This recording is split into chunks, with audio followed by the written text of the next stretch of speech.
नमस्कार, आप देख रहे हैं बोलती दुनिया का नया अंदाज, एक देश एक आवाज न्यूज़ 24 पर। योगी सरकार प्रेमचंद यादव के घर पर बुलडोजर चलाना चाहती है। इस नरसंहार में सम्मिलित राजस्व विभाग की टीम और देवरिया पुलिस अब बुलडोजर की चाबी मिलने का इंतजार कर रही है, अर्थात एक और दहशत कायम करना चाहती है योगी सरकार। जबकि प्रेमचंद यादव की पत्नी ने कहा कि जमीन खलियान की नहीं, हमारे बैनामा की है। सरकार कागज़ प्रस्तुत करे और अगर ज़बरदस्ती बुलडोजर चलाया तो मैं जान दे दूंगी। मेरी 3 बेटियां हैं, मेरी हत्या की जिम्मेदार भी सरकार होगी। मेरे पति का हत्यारा कौन है, पहले मेरे पति वापस कर दो। देवरिया में जमीनी विवाद को लेकर हुआ नरसंहार, एक ही परिवार के 5 लोगों की मौत अर्थात 6 लोगों की मौत का मामला। जी हां, आपको बताते चलें कि जनपद देवरिया के रुद्रपुर क्षेत्र में लेहड़ा ग्राम सभा के 5 लोगों का कत्ल कर दिया गया है। बल्कि एक ही परिवार के 5 लोगों की बेरहमी से हत्या हो जाती है। जब एक देश एक आवाज न्यूज़ 24 की टीम ग्राउंड जीरो की रिपोर्ट पर पहुंची तो घटना का अलग ही कुछ खुलासा हुआ। बताया जाता है कि प्रेमचंद यादव और सत्य प्रकाश दुबे की जमीन को लेकर कुछ समय से विवाद चल रहा था, जो कि मामला कोर्ट में था। फिर अचानक प्रेमचंद यादव की हत्या सत्य प्रकाश दुबे के यहाँ हो जाना एक प्रश्न चिन्ह खड़ा करता है। हमारी टीम के स्टेट संपादक गजेंद्र मिश्रा के द्वारा ग्राउंड जीरो की रिपोर्ट करने पर पता चला कि यह राजस्व विभाग और पुलिस विभाग की लापरवाही नजर आई है। अगर यह लापरवाही नहीं होती तो निर्मम 6 लोगों की हत्या एक ही दिन नहीं होती।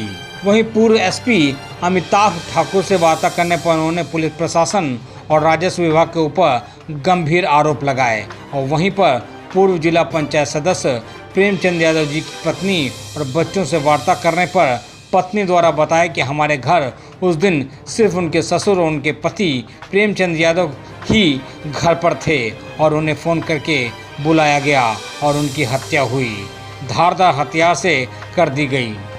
यह सूचना किसी प्रकार घर में पहुंचते ही शोक की लहर दौड़ गई। उसके कुछ देर बाद ही सत्य प्रकाश दुबे के घर 5 लोगों की अचानक हत्या हो जाती है। जब प्रेमचंद यादव पूर्व विधायक की लड़की से बात हुई तो स्पष्ट देखने को यह मिला कि योगी मोदी सरकार में सबका साथ सबका विकास तथा बेटी बचाओ बेटी पढ़ाओ बुलडोजर आदि का ढिंडोरा पीट कर सरकार नाकाम साबित हो रही है। आखिर हत्याओं का दोषी कौन? योगी सरकार कानून व्यवस्था दुरुस्त रखने की बात कहकर देवरिया एसपी संकल्प शर्मा की पीठ थपथपाने से बाज नहीं आती थी, आज सामने दिख रहा है।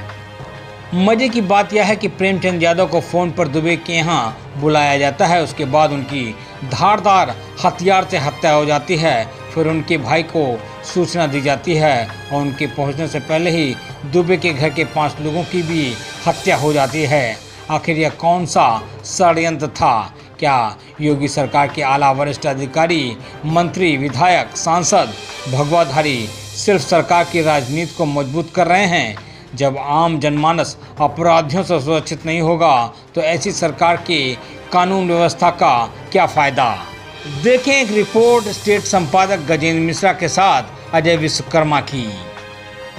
ग्राउंड जीरो की रिपोर्ट से आपको दिखा रहे हैं प्रेमचंद यादव की मकान पे हैं, जहां पहले इनकी हत्या हुई। यहाँ पर हत्या होने के बाद ही ये मामला काफ़ी जोर से रूप पकड़ करके और वहाँ 5 आदमियों की अचानक हत्या हो जाती है।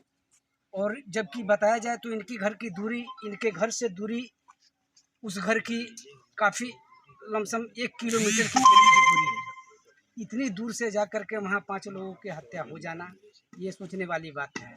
जबकि इस समय यहाँ पर भी और वहाँ पर भी दोनों तरफ पुलिस मुस्तैद अपनी बना करके और पूरी बैठी हुई है। वहाँ पर हर सुरक्षा व्यवस्था को देख करके घेरा लगाया गया है। इनके मकान और इनके घर में आने जाने के लिए पुलिस प्रशासन के द्वारा किसी के को इजाज़त नहीं है। और काफ़ी मीडिया भी में देखा जाए तो तरह तरह की बातें निकल रही हैं कि मतलब कि कल कुछ इस तरह की सूचना हुई कि इनके घर की नापी वगैरह हुई, जिस नापी के अंदर संभावना बुलडोजर चलने की भी मतलब बताई जा रही है। अभी तो इस तरह का कोई माहौल यहाँ दिखाई नहीं दे रहा है। आपको दिखाएंगे कि ये मकान उनकी दिखाई दे रही है, प्रेमचंद्र यादव जी की मकान है, जो कि इसके पहले ये पूर्व जिला पंचायत सदस्य भी रह चुके हैं। आइए अपने कैमरामैन से कहेंगे कि जरा इनकी मकान को दिखाई कि इस तरह की मकान है और यहाँ से 1 किलोमीटर की दूरी पर जा करके इस घटना को किस तरह से अंजाम दिया गया है। ये जो गेट है देखिए, यहाँ किसी को जाने से जल प्रशासन पूरी तरह से मतलब कि अपना बैठी हुई है कि कोई इस तरह का मामला जो कि ना हो।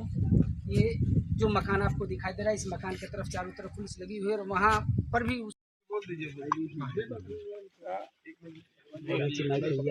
इस घटनास्थल के निरीक्षण में जो मुख्य तथ्य मेरी समझ और जानकारी में आई हैं, उनमें पहली बात तो यह है कि निश्चित रूप से इस प्रकरण में प्रशासन और पुलिस की पूर्व से ही मिलीभगत, संलिप्तता और लापरवाही रही है। उसका मुख्य कारण यह है कि कहीं ना कहीं पुलिस और प्रशासन के स्थानीय जितने लोग हैं, वह ये जो जिला पंचायत सदस्य रहे हैं, उनके सीधे प्रभाव में रहे हैं और उसके कारण ये जो गरीब परिवार था इनका, उसको लगातार पीड़ित और प्रताड़ित होता रहा है। एक तो मैं यहाँ के जिला प्रशासन से और उत्तर प्रदेश सरकार से मैं यह मांग करता हूँ, अनुरोध करता हूँ कि इसकी स्पष्ट जांच करावें कि इस जो कांड हुआ है उसके लिए जो लोग जिम्मेदार हैं, उनके नाम चिन्हित तक नहीं जानते हैं, वह इन गिरफ्तारियों को संदिग्ध बताता है। चौथी बात कि अब दिखावे के लिए कोई ऐसी कार्रवाई न हो मौके पे, क्योंकि शासन प्रशासन विशेष करके भारतीय जनता पार्टी की यह सरकार जब घटना रोकने में और सही करने में नाकाम रहती है तो मैं कहूँगा अपना पाप छिपाने में, अपना अपराध छिपाने के लिए वह अनावश्यक जो है स्वांग रचती है। कहीं किसी के घर पर बुलडोजर चला दिया, कहीं कुछ कर दिया, तो कोई भी कार्य अब कम से कम और अनैतिक या नियम विरुद्ध ना हो। हमारी यह मांग है कि जो भी कार्य हो वो पारदर्शी ढंग से हो, पूरी तरह से नियमों के अधीन हो। उनके अधिकारी कहाँ सोए हुए थे जब उसने पुलिस से मांगा था कि हमको इनसे जान का खतरा है, तो ये हमला पहले कहाँ सोया हुआ था? कोई बताएगा? आप कह रहे हैं कि आरोप लगा रहे, मैं किसके ऊपर आरोप लगा रहा हूँ? मैं सरकार के ऊपर और इस राजस्व और पुलिस के ऊपर। ये घटना न हुई होती, आज ये बात होती तो दोषी कौन है? दोषी कौन? केवल उत्तर प्रदेश का राजस्व रेवेन्यू परिषद के लोग, और जिस अधिकारी से प्रोसीड किया था कि हमको इनसे भय है सुरक्षा, वो पुलिस का आदमी, जब पुलिस प्रशासन एक सिपाही दे दिया होता तो मित्रों आज ये दुर्दशा न होती, आज ये बच्चे मारे न हो जाते। ये गुंडों के पीछे, माफियाओं के पीछे, प्रधान जितने से लेके ये जो सांसद है, इन गुंडों के पीछे ये वर्दीधारी दौड़ते हैं ऐसे जैसे वो कहीं से उनको कोई हरण करके ले आता है। और इस गरीब के आदमी के लिए क्यों एक सिपाही नहीं दिया गया? क्या कार्रवाई होना चाहिए? क्या कार्रवाई होना चाहिए? पहले मैंने लिखा है ज्ञापन में सुभाष चौक चलिए, कार्रवाई का मैं बताता हूं आपके लिए। सुभाष चौक पर कार्रवाई यहाँ मत पूछिए, कार्रवाई ये होना चाहिए कि कूट करिए, पता करिए कि किसके पास उसने सुरक्षा मांगी थी और क्यों नहीं दिया था। उस बेईमान राजस्व परिषद के अधिकारी को, जिसे कहा था कि इस तरीके से इन दोनों को पहले टर्मिनेट करिए। और दूसरी बात, ये प्रदेश की, पूरे देश की पॉलिटिकल सिस्टम क्रिमिनलाइज सिस्टम हो गई है। पॉलिटिकल सिस्टम क्रिमिनलाइज सिस्टम है। आप इनके जो क्रिमिनलाइज है, प्रधान है, ब्लॉक प्रमुख है, जिला पंचायत सदस्य है, जिला पंचायत अध्यक्ष है, विधायक है, सांसद है, इसमें से एक आध को छोड़ दिया जाए, सभी क्रिमिनल है, सभी बलात्कारी है, सभी हत्यारे हैं, सभी करप्ट है। बोलिए बुलडोजर कहा जा रहा है? क्यों बुलडोजर चलने जा रहा है? बेईमानी की बात। बुलडोजर चलने से उनको जीवित कर देंगे? बुलडोजर चला के आप एक और प्रोसीजर बढ़ा रहे हैं। कोई कार्रवाई तो अब करिए, अपना करिए। हम यही पूछने आया हूँ, क्या इसमें प्रशासन जिम्मेदार है, आप कहना चाहते हैं? वो जिसने सुरक्षा यदि मांगा था और सुरक्षा नहीं दिया तो मैं किसको जिम्मेदार कहूँ? कहा जा रहा है कि प्रेम यादव का जो मकान है, मीडिया रिपोर्ट्स के मुताबिक अभी जो खबर चल रही है कि वो भी अवैध रूप से बनाया गया है, तो उस पे क्या कार्रवाई होना चाहिए? ये इन सबों से, बेईमानों से पूछिए, सत्ता वालों से, कि इस तरीके से गांव-गांव क्रिमिनल सारी अवैध जमीनों पर क्यों बनवाते हैं, इसका जवाब मैं दूंगा। बुलडोजर क्यों नहीं चली? ये इनसे पूछिए, इन बेईमानों से, इसका जवाब मेरे पास, मैं यही पूछने आया हूँ। यदि राजस्व परिषद से गुहार लगाया था, अगर वो अवैध था तो पहले ही बुलडोजर चल जानी चाहिए। तो ये उनसे पूछिए न जाके, उनके जिम्मेदार लोगों से, उनके कलेक्टर साहब से और SDM साहब से पूछिए। यानी कि ये घटना ना हुई होती तो बुलडोजर नहीं चलता। आप फिर इस तरह काम से क्या का ये हमें जवाब नहीं दे सकते हैं। अच्छा, हम केवल ये कहने आए अभी हैं अगर कि इसका पूरा जिम्मेदार राजस्व परिषद और पुलिस के वो लोग हैं जिन्होंने उनके गुहार लगाने पर बात नहीं सुनी अब है। आगे पूर्वांचल के गाना जिन्हें काफ़ी मतलब कि तेज आवाज में भी आप लोगों ने सुना, इनका आरोप है कि ये प्रशासन और राजस्व विभाग के ऊपर आरोप लगा रहे हैं कि अगर आज कहीं राजस्व विभाग और प्रशासन दोनों अगर अपने ढंग से काम किया होता तो इस तरह की घटना नहीं होती, मिनिमम 6 लोगों की हत्या नहीं होती और यहाँ शांति का माहौल बना होता। अलका यादव। क्या कहना चाहती है? बेटी है उनकी। हाँ। ये कहीं हमारी बात कोई नहीं सुन रहा है, हमारी आवाज को काट दिया जा रहा है। क्यों ऐसा हो रहा है? हम लोग यादव हैं इसलिए, हम लोग यार पंडित होते ब्राह्मण परिवार में तो हमारे साथ कुछ ऐसा नहीं होता। हमारी बात पूरा सरकार तक पहुँचती। कहना क्या चाहती है बताइए आप? सरकार के माध्यम से क्या मांगना चाहती है? क्या मांगने? अगर मेरी आवाज पूरा वहाँ तक पहुँच ही नहीं है तो हम क्या मांगे? कहना क्या चाहती है बताइए? अगर शुरुआत तो पहले वही लोग किए, दूसरे परिवार शुरुआत किए। अगर आज शुरुआत वो लोग नहीं किए होते आज ये दिन वो इतना हम लोग देखते हैं। और सरकार उनकी बात मान रही है, उनका सपोर्ट कर रही है, जो बल्कि वो खूनी है। ऐसा नहीं होना चाहिए ना। स्टार्ट तो वो लोग किए हैं, अगर नहीं किए होते तो आज कुछ नहीं हुआ होता। किस तरह का कैसे इस तरह का इतना बड़ा घटना हो 6 बजे सूत के उठाने के दोनों में काम हम कहने के गोबर बैठा अब वहाँ से चाह देबू चाह कर बार फोन आए चाह बनाओ तुरंत तो कहनी इतने फोन सुना नहीं कि ठीक बार रखिए हमें आ रहे हैं। अभी नहीं जाने के कर फोन रहे के कर नहीं आ का बच्चा हवा लेके आई निकल बैगवा चाल बेगवा थी गाड़ी चालू कर के अल्ले के सर जो भाग गई निकल ले गइल बानी। अब उनको जानकारी नहीं है कि गुंडा बोलौले भी बरमास बाहरी बोलौले भी अपन रिश्तेदारी में से अब बोला के आप पीछे से हमला कैले भी हमको मेहरारू मन ले भी। हाँ लाश इनकर कहाँ मिले?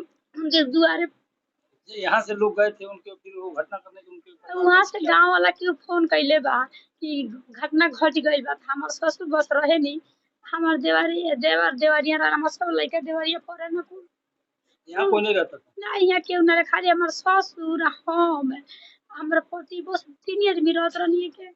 तेज प्रताप यादव। जब ये घटना हुई तो इस समय कहाँ थे? देवरिया थे। देवरिया क्या करते हैं? देवरिया पढ़ते हैं। अच्छा कितने कैसे मालूम है आप लोग कि अपने पिताजी की हत्या हो गई? यहाँ से दीदी फोन की थी। वहाँ से कितने समय बाद आए आप लोग? आधा घंटा लग गया। यहाँ आने के बाद यहाँ से फिर कैसे लोग गए थे कि कैसे घटना फिर 5 लोगों की हत्या हुई तो उसके बारे में कुछ बताएंगे? नहीं हम देवरिया थे, दीदी फोन की तो उधर से गाड़ी मंगाए आए लोग।